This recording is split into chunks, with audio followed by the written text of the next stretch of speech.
ប៉ុន្តែយ៉ាងណាក៏ដោយនៅថ្ងៃដែលខ្ញុំបានប្រកាសអំពីបញ្ហានេះនៅក្នុងខមមិនបាននិយាយ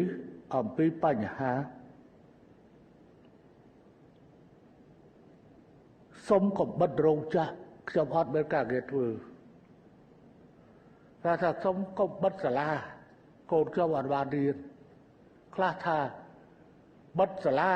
ខ្លាចកូនឆ្លងប៉ុន្តែខ្ញុំសូមយកឱកាសនេះជម្រាបជូនថាគ្មានការចាំបាច់ណាមួយដើម្បីធ្វើការបិទប្រទេសបិទខេត្តបិទរាជធានីបិទសាលារៀនបិទផ្សារនោះទេបន្ទាប់ពីយើងបានចាក់វ៉ាក់សាំងពេញលេញរួចទៅហើយ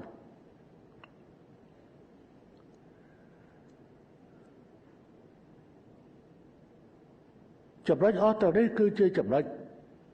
ដែលយើងធ្លាប់ពីមុនយើងធ្វើនៅដោយកន្លែង